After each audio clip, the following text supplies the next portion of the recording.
Morning students, this is a video lecture of class plus 2 physics and आज हम study करेंगे electromagnetic spectrum. हमने last lectures में electromagnetic waves के source के बारे में जाना था, कुछ कैलकुलेशंस की थी, फार्मूलाज ड्राइव किए थे और हमने ये भी जाना डिस्प्लेसमेंट करंट के भी बारे में जाना था पिछले वीडियोस में।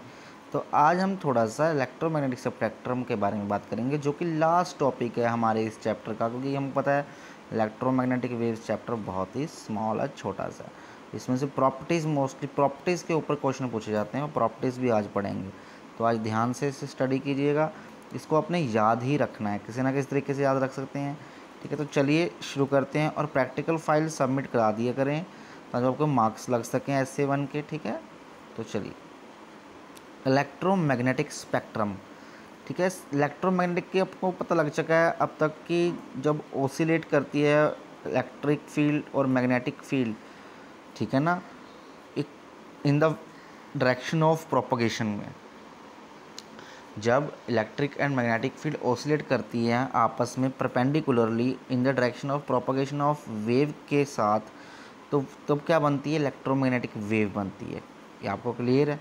और इलेक्ट्रोमैग्नेटिक वेव का सोर्स भी पढ़ चुके हैं हम। Accelerated charges are the source of electromagnetic wave. अब बात करते हैं स्पेक्ट्रम्स। अब कौन कौन सी वेव्स जो होती हैं वो इलेक्ट्रोमैग्नेटिक हैं, तो इसमें बहुत सारी वेव्स हैं जो इलेक्ट्रोमैग्नेटिक्स हैं। उसको हम ऑर्डरली क्लासीफाई करते हैं किसी एक ऑर्डर में, चाहे हम उसकी इंक्रीजिंग फ्रिक्वेंसी ले लें, चाहे हम उसकी इंक्रीजिंग वेवलेंथ ले लें, चाहे हम उसकी डिक्रीजिंग फ्रिक्वेंसी ले लें, किसी भी तरह से orderly classification of the electromagnetic waves, ठीक है ना, समझाइए कि नहीं, बाय इंक्रीजिंग फ्रिक्वेंसी और by increasing wavelength, any by any of mean, that is known as electromagnetic spectrum. किसी भी तरह हमने इलेक्ट्रोमैग्नेटिक वेव्स को ऑर्डरली अरेंज कर दिया, चाहे उसकी, जैसे यहाँ पर देखें, यहाँ पर फ्रिक्वेंसी डिक्रीज़ हो रही है, देखो 10^22, 22, 21, 20, मतलब इसको इधर से जाएंगे तो डिक्रीजिंग ऑर्डर है, यह आपने केमिस्ट्री में भी पढ़ा होगा। और इधर से जाएंगे तो ये क्या है, ऊपर से जाएंगे तो डिक्रीजिंग है, नीचे जाएंगे तो इंक्रीजिंग है, क्योंकि माइनस जो है वो घट रहा है ना, तो यहाँ से नीचे जाएंगे तो इंक्रीजिंग ऑर्डर है, तो ये इधर से इंक्रीजिंग है, इधर से डिक्रीजिंग है। तो हम किसी भी तरीके से पढ़ सकते हैं, और जो एनसीईआरटी में है वो आपको बताता हूँ, तो हम उसी अकॉर्डिंग ही करते हैं। एनसीईआरटी में आपके ऐसे ऑर्डर दिया हुआ है, आप देख सकते हैं इसको थोड़ी स्क्रीन घुमा के।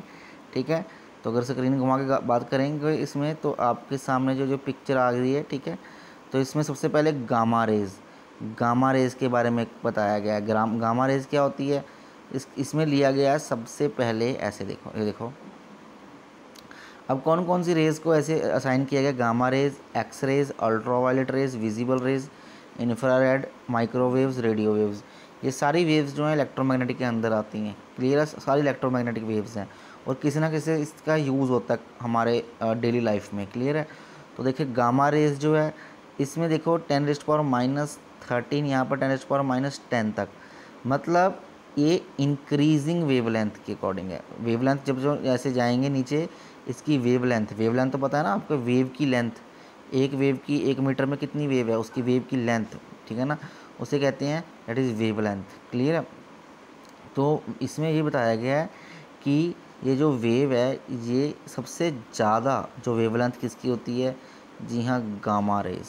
क्लियर है, फ्रीक्वेंसी इसकी सबसे कम, क्योंकि बढ़ रही है ना आगे, सबसे कम जो वेवलेंथ होती है इसकी होती है। और जो सबसे बात कर रहे हैं अब फ्रिक्वेंसी की, सबसे ज़्यादा फ्रिक्वेंसी किसकी होती है, गामा रेज। ऐसे X rays, ultraviolet rays, visible rays, infrared, microwave and radio waves, ये आपने स्टडी कर लेना सीरीज वाइज, इसको लिख के चेक प्रैक्टिस करनी है। ठीक है, अब बात करते हैं, सबसे पहले हम बात कर लेते हैं इसमें, जी हाँ, ये बात कर रहे हैं, वेट,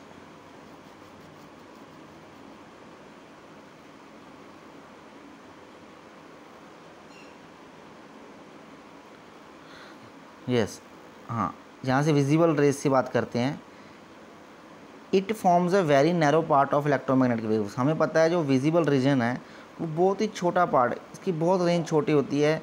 ये 10⁻⁷ मीटर से लेकर 8 × 10⁻⁷, बहुत छोटी रेंज होती है विजिबल लाइट। विजिबल लाइट का मतलब है जो पार्ट हमें दिखता है इलेक्ट्रोमैग्नेटिक स्पेक्ट्रम में। इलेक्ट्रोमैग्नेटिक स्पेक्ट्रम में हमारे पास जो पार्ट हमें दिखता है उसे विबग्योर, जो विबग्योर होता है ना पार्ट, विबग्योर आपने सुना होगा, वो विबग्योर क्या है, वो विजिबल रीजन में आती हैं, वो 7 कलर विजिबल रीजन में आते हैं, वो सारे विजिबल रेंज में आते हैं। क्लियर है। तो ये कैसे होता है, इलेक्ट्रॉन की ट्रांजिशन से होता है एटम्स की। It is produce by flame, flame से बन सकता है या इनकैंडेसेंट ऑब्जेक्ट से। ठीक है, ये ह्यूमन आई आराम से डिटेक्ट कर लेती है, हमें ये 7 कलर दिखते हैं इस करके, ये विजिबल है, तभी हम वो सिर्फ विजिबल कलर, विजिबल लाइट ही देख सकते हैं electromagnetic wave. Human eye is sensitive to only, देखो लिखा ना, only visible part of the electromagnetic wave. Clear है स्पेक्ट्रम। आगे हमारे पास इंफ्रारेड। इंफ्रारेड जो है, थोड़ा सा आगे बढ़ जाएंगे, ऑल हॉट बॉडीज़, जो गर्म बॉडीज़ हैं वो सारी इंफ्रारेड रेडिएशंस प्रोड्यूस करती हैं। देयर वेवलेंथ जो है वो 10⁻⁻7 से लेके, ठीक है, 10⁻⁻5 तक, मतलब ज़्यादा है किससे, विजिबल लाइट से ज़्यादा है। The earth receive from the sun a large amount of, जो इंफ्रारेड रेडिएशन है वो अर्थ के पास कहाँ से आती हैं, सन से आती हैं बहुत ज़्यादा। प्रॉपर्टीज़ क्या है, ये प्रॉपर्टीज़ बहुत पूछी जाती हैं फाइनल एग्जाम्स में। They raise the temperature of the object, object के ऊपर टेम्परेचर उसको बढ़ा देती हैं उसका, जिसके ये बढ़ती हैं। दे इफेक्ट द फोटोग्राफिक प्लेट, जो फोटोग्राफिक प्लेट होती है उसके ऊपर इफेक्ट डालती हैं, और ये उसको अभी अब्जॉर्ब कर लेती हैं, ये अब्जॉर्ब हो जाती हैं उस मटेरियल के द्वारा। यूजेस बहुत पूछे जाते हैं। कुकिंग में यूज़ होता है, जैसे कई ड्राइंग और किसी को चीज़ को सुखाना है, पेंट को सुखाना है, उसको यूज़ होता है। जो इस कर ये लेस स्कैटर है, बिखरती नहीं है विजिबल लाइट, ठीक है, ये इसी करके ये हेज फोटोग्राफी में यूज़ होती है, ठीक है ना। They are use to earth satellite, earth satellites को डिटेक्ट करने में यूज़ होती है, हेल्थी क्रॉप्स देखने के लिए। डिहाइड्रेटेड फूड को डिहाइड्रेट करना, मतलब उसको गर्मी की ज़्यादा जरूरत होती है ना, तो फिर फ्रूट को उसे डिहाइड्रेटेड करना, उसमें पानी बाहर मतलब कि इवेपोरेट कर देना। मस्कुलर स्ट्रेंस को कई बार आ जाता है, तो उसमें उसके ट्रीटमेंट के लिए भी इंफ्रारेड रेडिएशंस यूज़ होती हैं, बहुत इंपॉर्टेंट है। माइक्रोवेव्स, माइक्रोवेव्स क्या होती है, इसकी जो रेंज होती है 10⁻³ से लेके वेवलेंथ जो इसकी 10⁻³ तक। ये इलेक्ट्रिकल ऑसिलेशन से बनती हैं सर्किट्स के, जिसमें इंडक्टेंस और कैपेसिटेंस, इंडक्टेंस और कैपेसिटेंस का चैप्टर पढ़ेंगे हम, 3rd चैप्टर है हमारा, तो उसमें आपको 4th चैप्टर है जिसमें 3rd इंडक्टेंस और कैपेसिटेंस में जो ऑसिलेशंस होती हैं ना, वहाँ से माइक्रोवेव्स बनती हैं, ठीक है। और एक क्रिस्टल डिटेक्टर्स द्वारा डिटेक्ट की जाती है, इसके यूज़ बहुत हैं। रडार में यूज़ होता है, जैसे रेडियो एक्टिव, जो रेडियो आपने पढ़ा होगा रडार। रडार में क्या होता है ना, ऐसे इंस्ट्रूमेंट, अगर कोई भी एरोप्लेन हमारे रडार में आ जाता है तो क्या हमें पता लग जाता है कि वो आ रहा है, तो इससे वहाँ तक ये रेडिएशंस जो हैं पहुँच जाती हैं। टेलीमेट्री में यूज़ होती हैं, ठीक है। कुकिंग में जैसे हमारा माइक्रोवेव है, वहाँ भी तो माइक्रोवेव यूज़ होती हैं, ठीक है ना। Study of atomic and molecular structure study करने के लिए भी माइक्रोवेव यूज़ होती हैं। रेडियो वेव्स की बात करें, हाईएस्ट सबसे ज़्यादा वेवलेंथ जो होती है वो रेडियो वेव्स की होती हैं, ठीक है ना। और दे आर प्रोड्यूस बाय इसकी इलेक्ट्रॉनिक ऑसिलेशन ऑफ इंडक्टेंस, वही यहाँ से इंडक्टेंस एंड कैपेसिटेंस है, वहाँ से मिलती हैं। रेडियो में यूज़ होती है, जैसे रेडियो से हम सिग्नल देखते हैं मेगाहर्ट्ज़ 60-91.1 मेगाहर्ट्ज़। टेलीविज़न कम्युनिकेशन में यूज़ होती है, इसकी फ्रिक्वेंसी इतनी होती है बहुत ज़्यादा, ठीक है। फॉर्म्स एम्पलीट्यूड मॉड्यूलेटेड बैंड, ये एम्पलीट्यूड AM बैंड बना देती है, ठीक है ना। It is use for ground wave propagation में भी यूज़ होती है ये, ठीक है।